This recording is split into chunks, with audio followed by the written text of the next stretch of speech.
Às vezes parece que existe realmente um espírito do tempo, ou talvez apenas seja o algoritmo. De repente, várias pessoas começam a falar sobre a mesma coisa: quanto dinheiro é suficiente, quanto dinheiro você precisa acumular, porque R$ 1 milhão já não seria o suficiente para você ficar feliz, e quanto você precisa ter para finalmente viver tranquilamente ou aposentado aos 40 anos. Bem, pode ser coincidência, pode ser o algoritmo percebendo um desejo coletivo, pode ser simplesmente uma preocupação crescente das pessoas com dinheiro, mas existe uma pergunta anterior a todas essas: para que serve o dinheiro? Parece uma pergunta infantil, mas talvez boa para a parte das pessoas que falam todos os dias sobre dinheiro, patrimônio, investimento, rentabilidade, eh, e que talvez nunca tenham parado para responder essa questão. E veja, eu não vou responder a partir das minhas opiniões pessoais, até porque eu não as tenho. Eu não sou Santo Agostinho e isso não são as minhas confissões. Minha opinião particular sobre o que você deve comprar, poupar ou fazer com a sua vida não importa. E veja, a opinião de ninguém sobre você realmente importa nesse sentido. A questão aqui é econômica. Porque uma coisa é administrar recursos com prudência, outra coisa é transformar a maximização do patrimônio, ou seja, ter o máximo de rico dinheirinho possível, na finalidade da vida econômica. E essas duas questões não são iguais.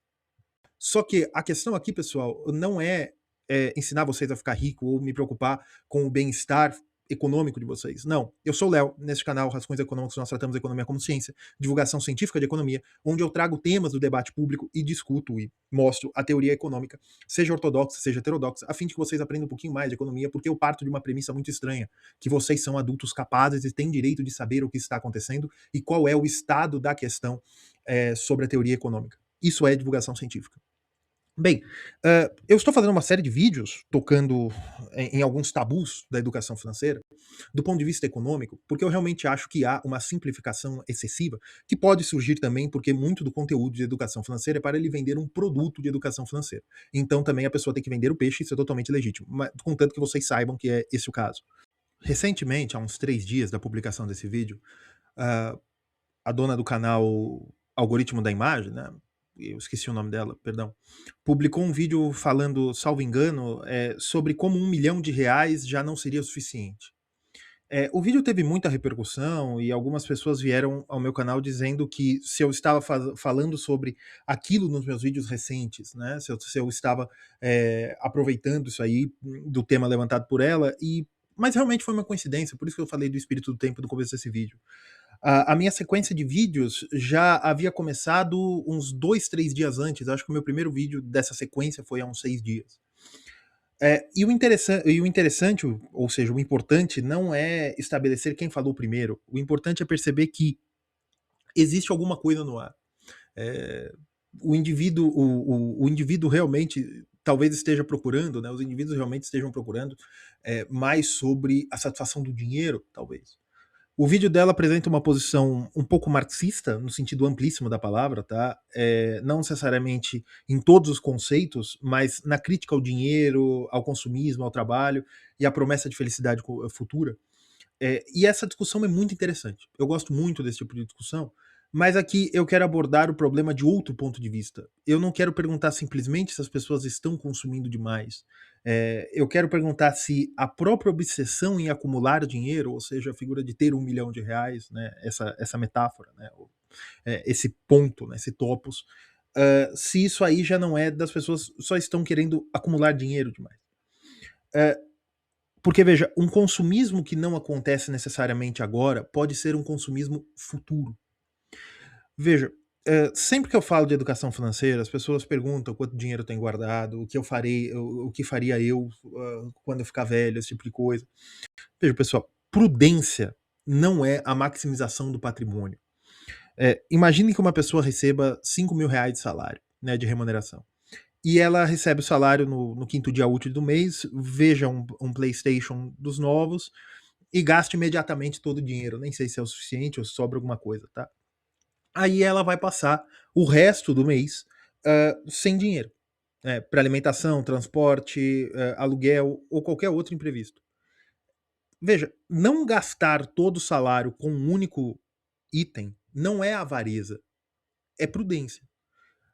A pessoa de fato está distribuindo seus recursos durante o mês e está evitando uma escassez totalmente previsível que está totalmente sobre o controle dela. Está respeitando um negócio chamado restrição orçamentária. Ela está maximizando a utilidade do consumo no tempo diante do orçamento que ela tem, da restrição orçamentária. Isso é uma conta incrivelmente complexa, se você for fazer, eu vou gastar várias folhas de papel, mas é uma coisa interessantíssima. E ao distribuir os recursos durante o mês, ela está lidando com a escassez. O mesmo vale para uma reserva de emergência. Alguma poupança é bom ter para aposentadoria, para reserva de emergência, mas saiba que você está lidando com liquidez, não com segurança em si. Tá?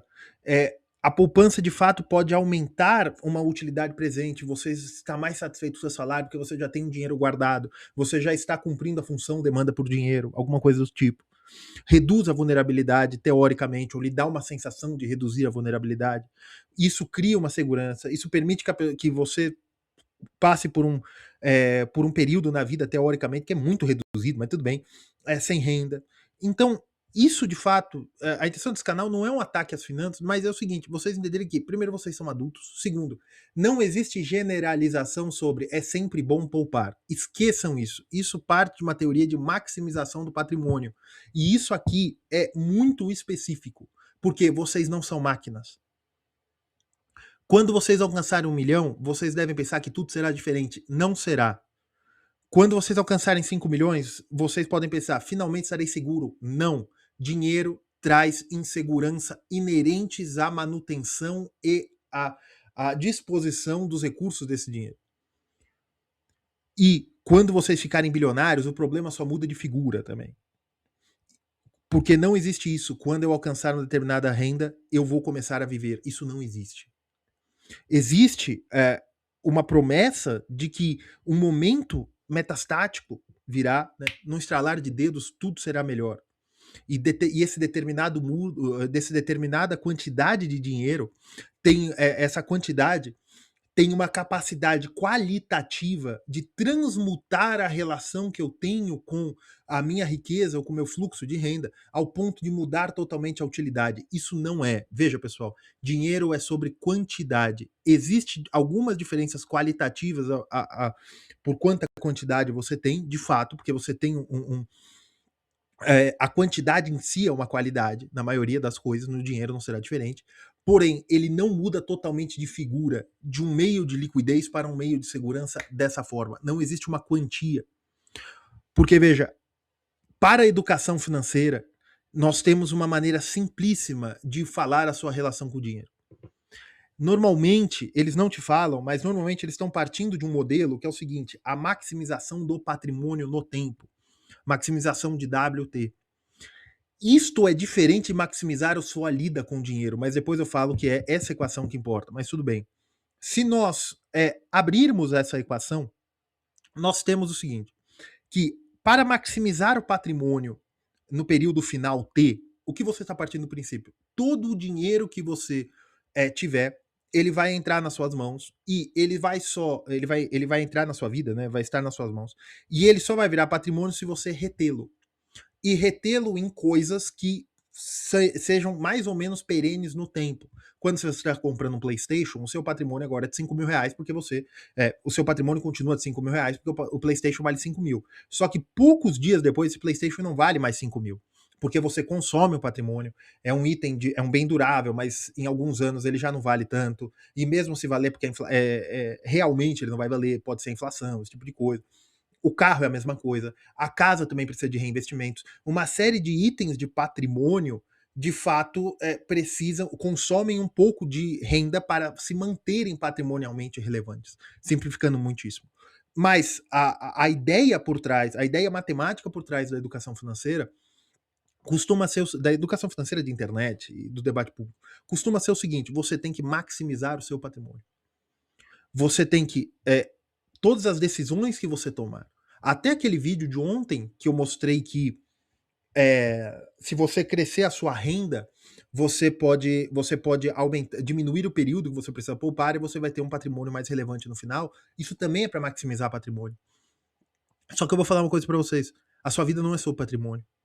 Aqui o patrimônio pode ser representado por wealth, né, riqueza, e o período T. Ou seja, você tem que maximizar que a sua renda vai integrar o patrimônio numa taxa de remuneração e você tem que minimizar, então, o quanto você consome para que sobre mais patrimônio. Dentro desse modelo, quanto menor for o consumo no tempo, CT, maior poderá ser o patrimônio no futuro. O consumo, então, aparece praticamente nessa lógica como uma retirada no processo de acumulação. Ou seja, o consumo reduziria o seu benefício, porque a sua ideia é maximizar a renda. A sua ideia é maximizar o patrimônio no final. Então você maximiza a renda também, aqui representada por Y, a fim de poder poupar mais. Mas aí eu te pergunto, por que a finalidade de uma pessoa deveria ser maximizar WT? Veja, uma empresa, que é uma empresa, não tem a ideia de maximizar patrimônio. Uma empresa normalmente tem a ideia de maximizar o lucro, ou a receita, depende da página de discussão microeconômica que você está. Mas de maximizar o lucro ou a receita. Pode maximizar o patrimônio se a empresa quiser ser vendida ali na frente por equity, por exemplo. Só que, pessoal, uma empresa, então, pode ter de fato o objetivo de aumentar seu patrimônio, seu capital, sua capacidade produtiva. Que isso, teoricamente, vai aumentar o retorno entregue aos seus proprietários. Mas uma pessoa não é uma empresa. Uma pessoa não possui acionistas. É, uma pessoa. Você é um ser condenado à sua própria liberdade, né? Parafraseando algum filósofo francês. Na teoria econômica, pessoal, a função objetivo do consumidor, e o que é consumidor? Uma pessoa entra no fenômeno econômico normalmente como consumidora. Tá? Generalizando um pouco, tá? Simplificando um pouco isso aqui, mas nós podemos colocar as pessoas, normalmente, toda pessoa é um consumidor, tá? E a pessoa entra na teoria econômica, na teoria microeconômica, como a função objetiva de maximizar a sua utilidade frente à escassez dos recursos presentes a ela. E isso pode ser representado, na verdade, que a maximização do patrimônio é diferente da maximização da utilidade do consumidor. Consumidor, partindo do princípio que você tem recursos materiais, você vai fazer frente às suas necessidades materiais utilizando os recursos que você tem disponível. Você pode criar mais renda usando as suas habilidades inatas, você pode criar mais renda também com os recursos materiais que você tem. E, simplificando um pouco, nós podemos colocar que a maximização do patrimônio é distinta da maximização da utilidade como consumidor. Ou seja, da sua lida com a escassez. E aqui essa fórmula representa a maximização da utilidade ao longo do tempo, em que o consumo no tempo está também aqui presente, mas aqui também tem a questão do beta, que é quanto a pessoa valoriza a utilidade futura em relação ao presente, que é a questão, por exemplo, do PlayStation. Se você que é a questão do PlayStation, eu quero consumir futuramente, então eu posso até consumir o PlayStation, mas eu vou fazer em 10 vezes, que aí eu vou pagando R$ 500 por mês, mas ao longo de um ano, eu consumi de fato um salário, mas não importa, porque eu administrei no tempo. Porque o consumidor escolhe o quanto consumir, o momento, respeitando a sua renda, o seu patrimônio e a sua restrição orçamentária. Isso não significa consumir tudo imediatamente, como no exemplo do PlayStation, significa distribuir os recursos de maneira que produza a maior utilidade possível. Durante toda a vida, nesse sentido que eu estou colocando T. O consumo de hoje pode produzir utilidade hoje. A poupança pode também produzir segurança hoje, mas também produz consumo amanhã. O dinheiro precisa ser distribuído entre essas funções. E outra coisa, um consumo hoje pode possibilitar que você tenha mais saúde amanhã.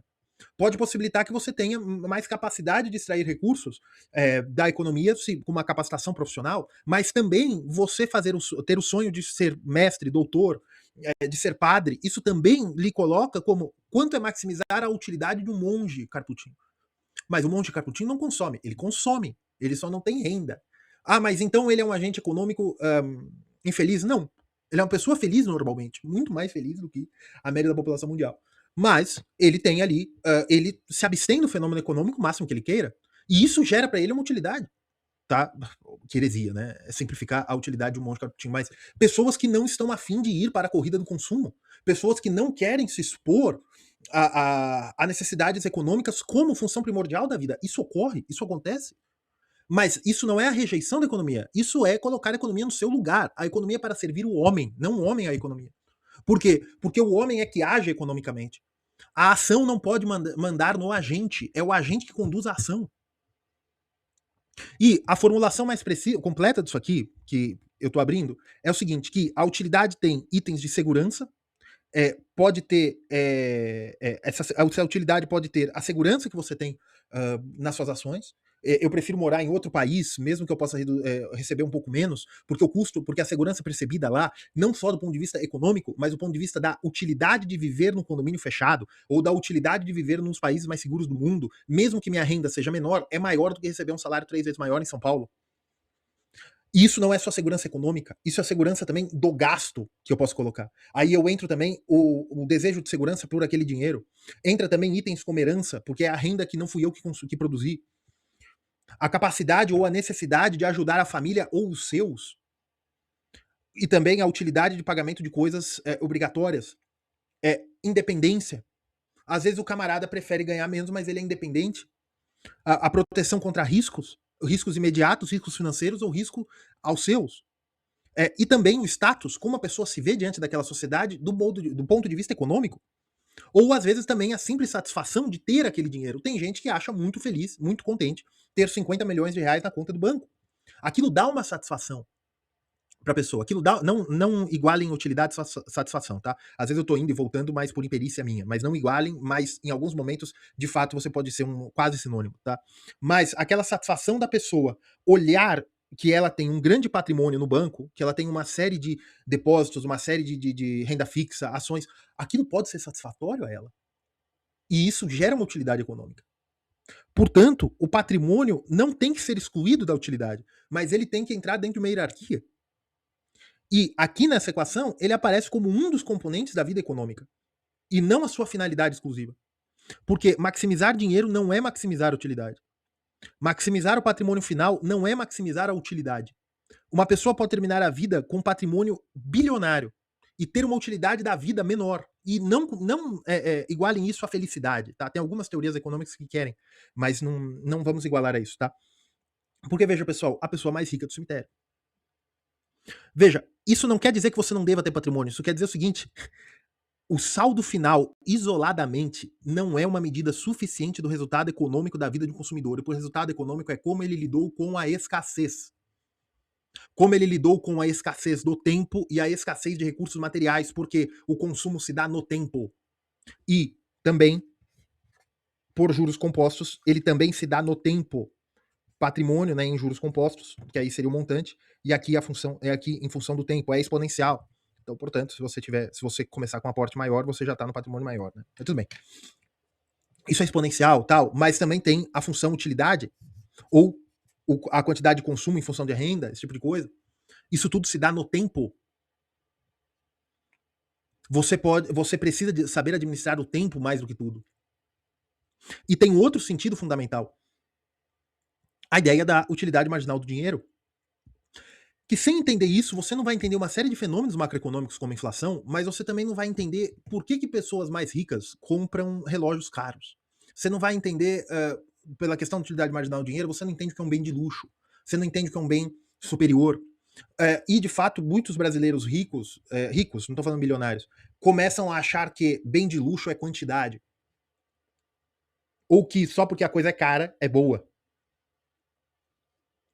A pessoa compra aí 4, 5 quilos de picanha, né? 20, 30, né? Ou compra barris e barris de cerveja. Ela acha que quantidade é luxo, mas quando você vai na Europa, você vê que o luxo é delicadeza. A própria utilidade marginal do dinheiro, nós temos que entender o seguinte: um aumento da riqueza disponível não significa um aumento da utilidade. Né? A variação da utilidade dividida pela variação da riqueza é maior que zero. O que eu quero dizer com isso? Que não há uma correspondência entre elas. Elas não são, não há uma... à medida que a riqueza aumenta, você não tem um aumento correspondente na utilidade. Se a gente colocasse aqui utilidade e riqueza, não é assim. A utilidade aumenta menos do que a riqueza. Até um ponto de limite, inclusive. Porque cada unidade adicional de consumo ou de renda tende a produzir uma utilidade menor do que a unidade anterior. Os primeiros 5 mil reais podem significar uma alimentação melhor, moradia e segurança, mas quando você aumenta um pouquinho, você já tem que gastar com bens melhores. E você também, que é isso para manter o status, que aí o professor Frank diz. Isso não significa que o dinheiro deixe de ser útil, significa que a relação entre dinheiro e utilidade não é necessariamente linear. O dobro de patrimônio não significa dobro de utilidade. E, normalmente, nós chamamos as pessoas de consumistas a pessoa que compra imediatamente. Porque ela quer o automóvel melhor, ela quer a roupa melhor, ela quer a viagem, o celular, e por melhor ela entende aquela que dá mais utilidade de status, mais utilidade na questão de se mostrar como bem-sucedida. Mas pode existir outro tipo de consumismo. Por exemplo, o fenômeno dos bilionários que compram camisas lisas de algodão que custam um carro popular. Ou pode existir também o consumismo da pessoa de deixar o dinheiro parado no banco porque aquilo lhe dá satisfação. A pessoa não abandonou a ideia de que bens materiais vão produzir uma transformação completa da vida. Ela apenas adiou o momento. E acredita que quando tiver 40 ou 50 anos, finalmente poderia viver como um adolescente. Portanto, não existe necessariamente uma rejeição do consumo. Existe uma transferência temporal do consumo no tempo. E isso também tem um efeito opioide, de opioide quase, né? O ópio, né? Que é no sentido marxista do termo, da pessoa acreditar que tudo será melhor daqui para frente. Quando ela cumprir o objetivo. Em que a revolução na vida dela é ter essa quantidade de patrimônio e isso é um passaporte para a felicidade. E isso faz a pessoa tolerar escassez extrema e causada pela restrição orçamentária desmedida, porque imagina que uma abundância futura é capaz de compensar isso, porque o ponto é a maximização do patrimônio. O tempo, a juventude, a disposição, as relações, as oportunidades não são transferíveis no tempo. E deixa eu falar uma coisa para você. Comecem a ver como que... Pessoal, vejam um pouco de fofoca de famosos. Vejam um pouco de fofoca da aristocracia. Vejam como é que as oportunidades, como é que as pessoas se relacionam, como é que a vida anda para frente. Vejam, por exemplo, como o mundo é fantástico de, às vezes, pessoas totalmente distintas geograficamente acabam se encontrando, dali se forma uma família, se forma novas oportunidades, daqui a pouco esse camarada aí é prêmio Nobel de não sei o quê. Veja como a riqueza se faz para a sociedade também pelas experiências que as pessoas têm. E isso só pode acontecer no tempo, e não é pela maximização de patrimônio. O dinheiro pode ser transferido no tempo. O tempo não pode ser transferido com dinheiro. E eu sempre falo essas coisas óbvias no canal. E eu estou trazendo mais fórmulas, eu estou trazendo mais gráficos. Por quê? Porque eu achei que para as pessoas era óbvio que 4 é menor que 30. Para você conseguir chegar a 30 anos de acumulação, você tem que obrigatoriamente passar pelo momento 4. Porque caso contrário, essa função não existe mais. E por que eu estou falando isso? Porque as pessoas realmente acham que, porque no plano cartesiano o tempo é infinito, o eixo X tem um limite do infinito, elas não entendem o domínio daquela função. Você não pode deixar o seu dinheiro no banco ou numa aplicação infinitamente, porque você é finito. E qual é a utilidade de você ter um patrimônio infinito ou potencialmente infinito quando você já não tem mais idade para utilizá-lo? Quando você tem 60, 70 anos, você tem um monte de dinheiro no banco, você vai ter que precisar utilizá-lo para saúde, para seguro de saúde, para plano de saúde, esse tipo de coisa, para uma cirurgia, você vai ter que se desinvestir de alguma coisa para utilizar aquele dinheiro. Ah, Léo, mas é justamente para isso que eu quero deixar o dinheiro. Mas se você vai ter que consumi-lo de qualquer maneira, por que você vai deixar quando ele não te dá mais utilidade? Quando a sua capacidade material de impacto na vida é menor? Quando as suas forças já estão se esvaindo? Por que você deixa para o futuro? Por que você submete a sua juventude à sua velhice? Porque, agora falando em termos microeconômicos, por que você submete a utilidade marginal do dinheiro a um período em que... Por que você submete a utilização do dinheiro a um período em que a utilidade marginal é infinitamente menor? Infinitamente eu exagerei, mas muito menor. Enquanto que no futuro, por você realmente ter menos patrimônio, o dinheiro pode transformar muito mais a sua vida e você vai acumulá-lo como capital humano, como experiências, ou como utilidade, ou como estar bem com a vida para o futuro. E eu não estou falando que vocês não devam poupar. Está aqui na fórmula que está segurando todo esse vídeo. Mas a questão é o seguinte: não maximizem patrimônio, maximizem utilidade. E a utilidade inclui utilidade e poupança. Porque não transformem o dinheiro num produto. Porque uma pessoa que já acumula dinheiro para comprar alguma coisa no futuro, o próprio dinheiro se transforma no produto desejado. O número passa a produzir status, identidade, autoridade. Ao ponto das pessoas não necessariamente quererem comprar Ferraris, Lamborghini, sei lá que carro que tá na moda, porque elas querem que os outros saibam que ela é bem sucedida. Em qual sucesso que elas alcançaram? A maximização do patrimônio. E o patrimônio deixa de representar a possibilidade, o patrimônio passa a ser um consumo simbólico. E isso, pessoal, é uma... em termos, nós podemos chamar de poupança conspícua.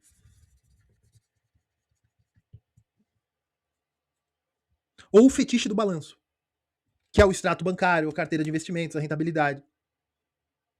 E o professor Robert Frank, que já veio a esse canal, ele tem uma parte importante sobre isso aqui, em microeconomia, que ele fala que é o seguinte: uma casa não é avaliada, o valor da casa não é avaliada pela capacidade de abrigar uma família apenas. Ela também é avaliada em comparação com as casas ao redor. O mesmo acontece com os automóveis. O automóvel não é porque é para levar a pessoa A ao ponto B com o maior conforto possível, ar-condicionado, esse tipo de coisa, porque também nós não somos. eh, nós não rejeitamos os prazeres da carne nesse sentido, né? Mas, não, o automóvel passa a ser medido em comparação com os outros automóveis. As roupas, as experiências dos restaurantes, os bairros, as escolas que você frequentou, as faculdades que você fez, os títulos acadêmicos que você tem, começam a ser comparados com o que os outros têm. O valor, então, passa a depender não só da subjetividade, da utilidade marginal para o agente, mas a utilidade marginal do agente é determinada também pela competitividade que o agente tem na sociedade.